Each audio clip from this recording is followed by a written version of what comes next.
이번 강의에서는 1강과 2강에서 배운 내용과 관련한 몇 가지 문제를 풀어보겠습니다. 먼저 역학적 시스템에서 힘이 작용하지 않을 때 물체의 운동 상태에 대한 옳은 설명을 물어보고 있는데, 물체에 아무런 힘이 작용하지 않는다면 물체는 관성을 유지합니다. 즉, 물체는 자신의 운동 상태를 계속 유지하게 됩니다. 자신의 운동 상태를 유지한다는 것은 물체가 정지한 상태 또는 등속 직선 운동을 하는 상태를 의미하는데, 두 상태의 공통점은 속력이 변하지 않고 일정한 상태라는 것입니다. 즉, 물체에 아무런 힘이 작용하지 않으면 물체의 속력은 일정한 상태가 유지됩니다. 정지 상태의 물체는 계속 속력이 0으로 일정한 정지 상태를 유지하며, 등속 직선 운동을 하는 물체는 계속 등속 직선 운동을 합니다. 따라서 니은과 디귿은 맞는 설명입니다. 그런데 물체의 속력이 일정하다는 것은 물체의 가속도가 0이라는 것과 같습니다. 가속도는 시간에 따른 속도의 변화량을 의미하는데, 물체가 일정한 가속도를 갖는다는 것은 일정한 비율로 속력이 점점 변한다는 것을 의미합니다. 특별히 물체의 시간 속력 그래프에서 기울기는 시간에 따른 속도 변화량으로 가속도를 의미합니다. 그러니 속력이 변하지 않는 상태에서는 그래프의 기울기가 0이며 가속도가 0인 것입니다. 따라서 기역은 틀린 설명이고 답은 4번입니다. 여기서 참고로 속도의 단위는 m/s를 사용하고 시간의 단위는 1세크, 1초를 사용하므로 가속도의 단위는 m/s를 세크로 나눈 m/s 제곱을 사용합니다. 그러면 물체의 관성 때문에 나타나는 현상을 한번 골라볼까요? 물체의 관성은 곧 물체의 운동 상태를 유지하려는 성질이므로 물체는 정지 상태 또는 등속 직선 운동 상태를 유지하려는 성질이 나타납니다. 먼저 기역에서 사람이 벽을 밀면 벽도 사람을 미는 것은 작용과 반작용에 대한 설명입니다. 사람이 이렇게 벽을 밀고 있을 때 사람이 벽을 미는 힘만큼 같은 힘으로 벽이 사람을 밀게 되는데, 이처럼 물체에 힘이 작용할 때 같은 크기의 힘이 반대 방향으로 작용하는 것을 작용 반작용이라고 합니다. 대표적인 예로 수영 선수들이 방향을 전환할 때 벽에 힘을 가하면 작용 반작용에 의해 반대 방향으로 힘을 받아 추진력을 얻게 됩니다. 니은에서 물체에 작용한 힘이 클수록 물체의 속도가 크게 변하는 현상은 충격량과 운동량에 대한 설명입니다. 물체가 받은 힘이 클수록 물체가 받는 충격량이 커지는데, 충격량을 받은 만큼 운동량이 크게 변하므로 물체의 속도가 크게 변합니다.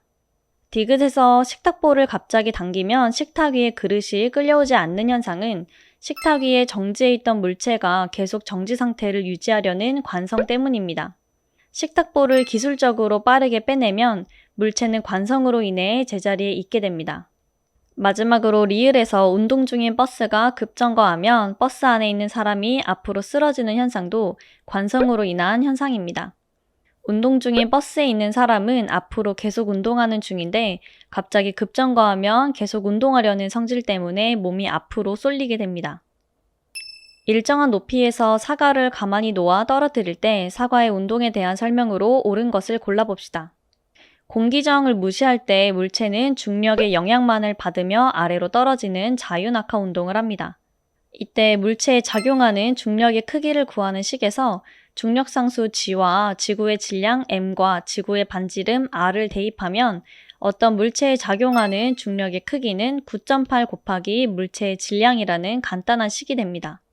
즉, 물체의 질량이 클수록 물체에 작용하는 중력도 커지므로 기역은 맞는 설명이 됩니다. 또한 자유낙하하는 모든 물체는 질량에 상관없이 모두 동시에 떨어지는데, 자유낙하하는 물체는 모두 1초의 속력이 9.8m/s씩 증가하면서 매 순간 동일한 속력으로 떨어지기 때문입니다. 이를 그래프로 살펴보면 시간에 따른 속력이 일정하게 증가하는 정비례 그래프로 나타나는데, 속력이 1초에 9.8씩 증가하므로 그래프의 기울기는 9.8이 됩니다. 그런데 앞에서 설명한 것처럼 시간 속력 그래프에서 기울기는 가속도를 의미하며, 특별히 자유낙하 운동에서 가속도는 중력에 의한 가속도이므로 중력 가속도라고 부릅니다. 니은에서 사과가 떨어지는 동안 사과의 가속도는 중력 가속도로 9.8m/s 제곱으로 일정함으로 맞는 설명이 되고, 디귿에서 자유낙하하는 모든 물체는 물체의 질량에 관계없이 중력 가속도가 9.8m/s 제곱으로 동일하므로 모두 동시에 떨어집니다. 따라서 디귿은 틀린 설명이며 답은 3번이 됩니다. 이와 관련된 내용은 1강에서 자세히 설명했으니 잘 기억나지 않는 분들은 1강을 다시 들어보시기 바랍니다. 그림처럼 질량이 같은 A와 B를 서로 다른 높이에서 수평 방향으로 던졌는데 수평면상에 같은 지점에 떨어졌을 때 두 물체에 대한 설명으로 옳은 것을 골라봅시다. 먼저 수평 방향으로 던진 물체의 운동은 수평 방향과 연직 방향의 운동으로 나누어 볼 수 있습니다. 이때 물체가 지면에 도달하는 시간은 물체의 연직 방향 속력에 의해서 결정되는데 같은 높이에서 떨어진 물체라면 앞에서 살펴본 것처럼 모두 동시에 도달합니다. 하지만 A가 B보다 더 높은 곳에서 떨어지므로 A가 지면에 도달하는 시간이 더 오래 걸립니다. 따라서 기억은 맞는 설명이 됩니다. 니은은 A의 가속도의 방향과 운동 방향을 물어보고 있는데 수평 방향으로 던진 물체는 연직 방향으로는 자유낙하 운동을 하며 수평 방향으로는 등속 운동을 합니다. 이때 자유낙하 운동은 중력 가속도가 있어서 속력이 1초에 9.8m/s씩 증가하는 운동이며 등속 운동은 가속도가 0이라서 속력이 일정한 운동입니다. 따라서 물체에는 연직 방향으로만 가속도가 있는데 물체는 대각선 방향으로 떨어지므로 가속도의 방향과 운동 방향이 같지 않습니다.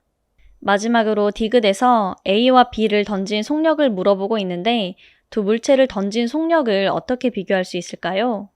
물체를 수평 방향으로 던질 때 수평면상에 떨어지는 지점은 물체의 운동을 연직 방향과 수평 방향으로 나누었을 때 수평 방향으로 던지는 속력에 의해서 결정됩니다. 만약에 B를 수평 방향으로 던진 속력과 A를 던진 속력이 같다고 한다면 A는 더 높은 곳에서 떨어지므로 연직 방향으로 운동하는 시간이 더 길기 때문에 B보다 수평 면상에 더 멀리 있는 지점에 떨어질 수밖에 없습니다. 만약 물체 A와 B가 수평 면상에 같은 지점에 떨어지려면 수평으로 등속 운동하는 간격이 더 좁아져야 합니다. 그 말은 B보다 1초에 수평으로 이동하는 거리가 짧아져야 하는 것이므로 B보다 수평으로 던지는 속력이 작아져야 한다는 것입니다. 따라서 A에 던진 속력이 더 크다고 설명한 D는 틀린 설명이 되며 답은 1번이 됩니다. 그림처럼 같은 높이에서 질량 2kg인 물체 A는 가만히 놓고 질량 1kg인 물체 B를 수평으로 던졌을 때 두 물체에 대한 설명으로 옳은 것을 골라봅시다.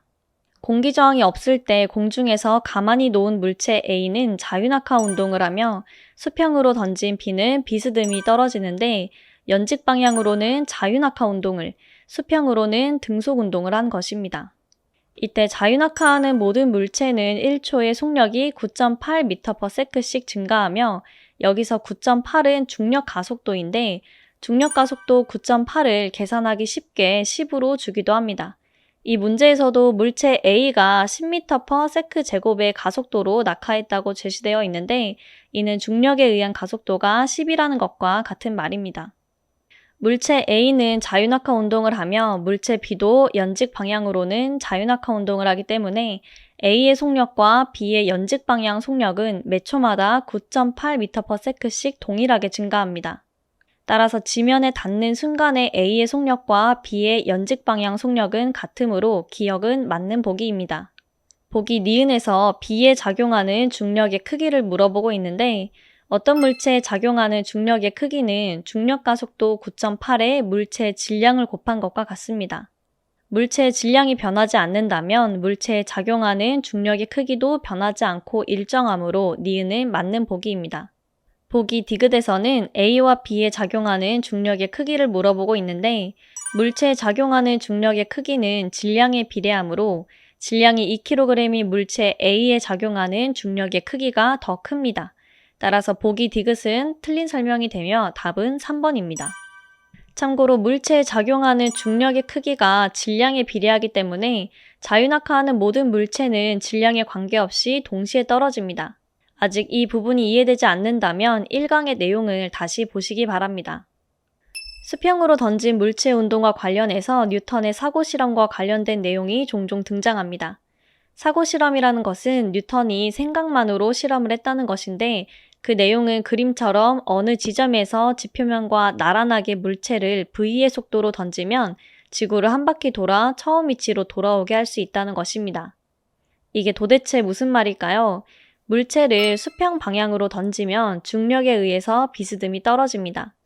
만약 수평으로 던지는 속력을 더 증가시키면 더 멀리 떨어집니다. 물체를 던지는 속력을 점점 증가시키다가 V의 속력으로 물체를 수평 방향으로 던졌다고 해봅시다. 이때 지면이 점점 아래로 내려간다면 어떻게 될까요? 물체는 중력에 의해 계속 떨어지지만 지면에 닿지 않으므로 계속 떨어지는 운동을 할 것입니다.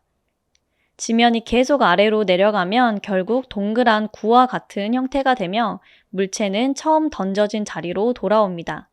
이렇게 지구는 동그란 구형이므로 물체를 특정한 속력으로 던지면 물체는 중력에 의해 계속 떨어지고 있지만 아주 멀리서 바라봤을 때는 물체가 마치 지구 주위를 도는 것처럼 보이게 됩니다. 정리하면 어떤 물체를 수평 방향으로 던지면 비스듬히 떨어지는데 수평 방향으로 던지는 속력을 증가시키다가 어느 특정 속력이 되면 물체는 지면에 닿지 않고 지구 주위를 한 바퀴 도는 운동을 할 수 있습니다. 가끔 학생들 중에 지구가 중력에 의해서 달을 당기고 있는데 달이 왜 지구에 와서 박히지 않는 거냐고 물어보기도 하는데 달이 지구 주위를 도는 것도 사실은 지구 중력에 의해서 계속 떨어지고 있는 것과 같은 상태입니다. 물론 우리는 뉴턴처럼 천재가 아니기 때문에 이 내용이 완벽히 이해되지 않더라도 아, 그렇구나 하고 어느 정도 받아들이는 것이 스트레스 받지 않고 정신 건강에 좋습니다.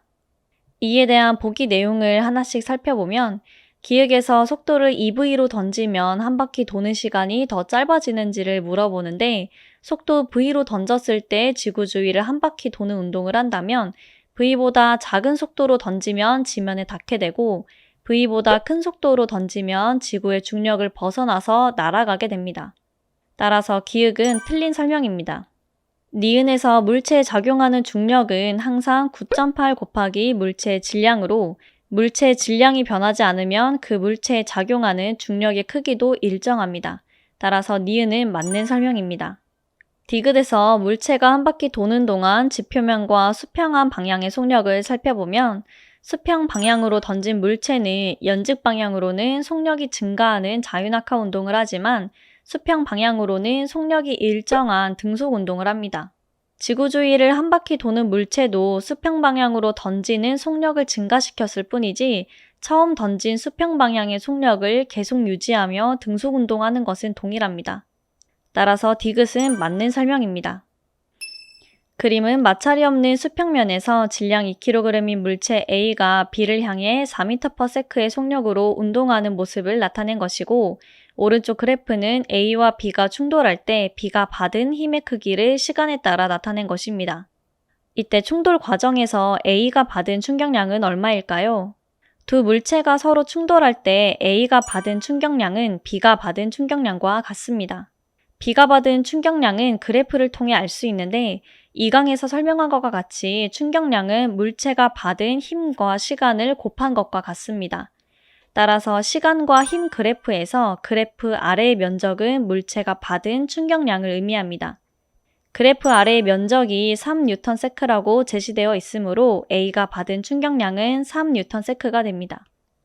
다음으로 충돌 후 B의 속력은 어떻게 될까요? 물체가 충격량을 받은 만큼 운동량이 변하므로 B가 받은 충격량을 이용해서 운동량을 계산할 수 있습니다. 운동량의 변화량은 충돌 후 운동량에서 처음 운동량을 뺀 것과 같은데 이 식을 다시 써보면 물체가 처음 가지고 있던 운동량에서 물체가 받은 충격량만큼 충돌 후의 운동량이 됩니다. 물체 B는 처음에 정지 상태였으므로 처음 운동량은 0이고 B가 받은 충격량은 3Nm/s이므로 충돌 후 물체가 갖게 되는 운동량은 3kg/m가 됩니다. 이때 운동량의 단위와 충격량의 단위는 같다는 것을 다시 한번 체크해 주시고 물체의 운동량은 물체의 질량과 속도를 곱한 값인데 B의 질량이 1kg이므로 B는 3m/s의 속도로 운동하게 됨을 알 수 있습니다. 그림은 수평면 위에서 직선 운동하는 질량이 5kg인 물체의 운동량을 나타낸 것입니다. 그래프를 먼저 해석해보면 물체 운동량은 질량과 속력을 곱한 것인데 물체의 질량이 변하지 않으므로 이 물체는 5초까지는 속도가 일정하게 증가하는 운동을 하다가 5초부터는 속도가 일정한 운동을 한다는 것을 알 수 있습니다. 먼저 기역에서 5초 후 물체의 속도를 물어보고 있는데 그래프상에서 5초 후의 물체의 운동량은 20이고 질량은 5kg이므로 물체의 속도는 4m/s임을 알 수 있습니다. 니은에서 0초에서 5초까지 작용한 힘을 물어보고 있는데 0초일 때 물체 운동량이 0이었는데 5초 동안 운동량이 증가한 것은 그만큼 물체가 충격량을 받았기 때문이라고 생각할 수 있습니다. 즉, 물체 운동량의 변화량은 물체가 받은 충격량과 같고 물체가 받은 충격량은 물체가 받은 힘의 크기와 시간을 곱한 것과 같습니다. 0초에서 5초까지 물체의 운동량이 0에서 20으로 증가했으므로 운동량의 변화량은 20kg/s이며 이는 곧 물체가 20N의 충격량을 받은 것입니다. 충격량을 받은 시간은 5초이므로 물체가 받은 힘의 크기를 계산하면 4N이 됩니다. 이렇게 물체 운동량의 변화량을 이용해서 물체가 받은 충격량을 계산하고 이를 통해 물체에 작용한 힘의 크기를 계산할 수도 있습니다. 그럼 디귿에서 0초에서 10초까지 물체가 받은 충격량은 얼마일까요? 우선 앞에서 구한 대로 5초까지 받은 충격량은 20N입니다. 그런데 5초부터는 물체 운동량이 변하지 않습니다. 그 말은 5초부터는 물체가 받는 충격량이 없다는 것이므로 10초까지 물체가 받은 충격량은 20N뿐입니다. 따라서 기역, 니은, 디귿이 모두 맞는 설명이므로 답은 5번입니다. 그림 가는 시멘트 바닥과 방석에 달걀이 떨어진 모습을 나타낸 것이고 나의 A와 B는 두 달걀이 받은 힘의 크기를 시간에 따라 나타낸 것입니다. 이때 그래프상에서 A와 B의 아랫부분의 넓이는 같다고 제시되어 있는데 시간과 힘의 그래프에서 그래프 아래의 면적은 충격량을 의미하므로 A와 B가 받은 충격량은 같다는 얘기가 됩니다. 물체가 받은 충격량은 물체가 받은 힘의 크기와 충돌한 시간을 곱한 것과 같은데 물체가 받은 충격량이 동일할 때 충돌한 시간이 커지면 물체가 받은 힘의 크기는 작아지고 충돌한 시간이 작아지면 물체가 받은 힘의 크기는 커지게 됩니다. 그래프상에서 A는 충돌한 시간은 짧고 물체가 받은 힘의 크기는 큽니다. 하지만 상대적으로 B는 충돌한 시간이 길고 물체가 받은 힘의 크기는 작습니다. A와 같이 물체가 바닥과 충돌한 시간이 짧고 물체가 받은 힘의 크기가 큰 것은 시멘트 바닥에 떨어진 경우에 해당합니다. B와 같이 물체가 충돌한 시간이 길고 물체가 받은 힘의 크기가 작은 것은 방석에 떨어진 경우에 해당합니다. 방석과 같이 푹신한 물체에서는 물체가 충격을 받는 시간이 길어져서 힘의 크기가 작아지므로 달걀이 깨지지 않습니다. 보기 기역에서 A는 방석이 아니라 시멘트 바닥에 떨어진 경우에 해당하므로 틀린 설명입니다. 니은에서 시멘트 바닥에 떨어지는 경우 충격량이 더 크다는 것이 맞는 말처럼 느껴질 수 있지만 그래프 아래의 면적이 동일하다고 했으므로 달걀이 받는 충격량은 동일합니다. 다만 시멘트 바닥에 떨어질 때 달걀이 받는 힘의 크기가 더 큰 것입니다. 디귿에서 물체 운동량의 변화량은 물체가 받은 충격량의 크기와 같은데 두 달걀이 받은 충격량은 같으므로 두 달걀의 운동량의 변화량 또한 같습니다. 따라서 디귿만 맞는 설명이므로 답은 3번입니다. 그림은 야구공이 벽에 부딪힌 후 다시 튕겨져 나오는 것을 나타낸 것입니다. 운동하는 물체가 충격을 받으면 이렇게 운동 방향이 바뀌기도 합니다.